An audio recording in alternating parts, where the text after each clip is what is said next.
มีเงินล้ำรวยตอนนุ่งคือมามีเงินล้ำรวยตอนเท่าอายุ40จึงเห็นล้อเลิวโอกาสดีๆได้ผ่านไปแล้วจึงได้พบเจ้าน้องนางคนสวยอายุ40จึงได้สร้างสรรค์จึงได้สวนกันเข้าเทคเข้าบาร์จึงเริ่มเหียนห้องเพลงคาราโอเกะ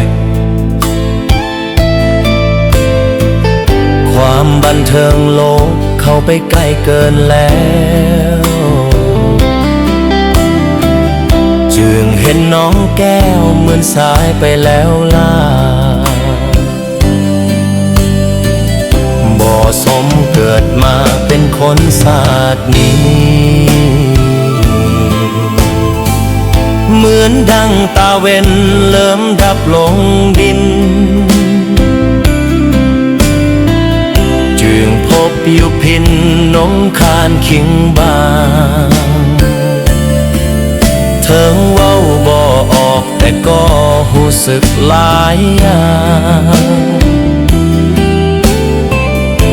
จะเฮ็ดแนวใดก็หนุ่มอีกบ่ได้ได้แต่เดินหน้าจังสีไปวันหาที่ไปสร้างสรรค์เพื่อฆ่าเวลาบ่ฮู้เลยว่าจะอยู่ฮอดมื้อใดสร้างสรรค์เลื่อยไปให้มันสะใจศาสตร์หน้าจะได้ฮักน้องอีกหรือบ่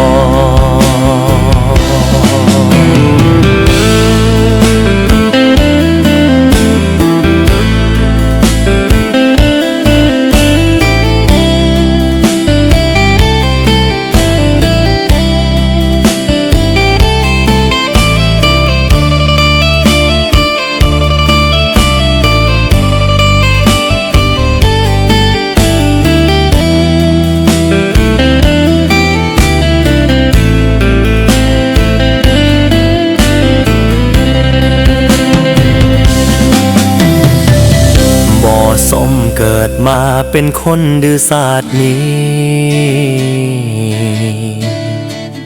เหมือนดังตาเว้นเริ่มดับลงดิน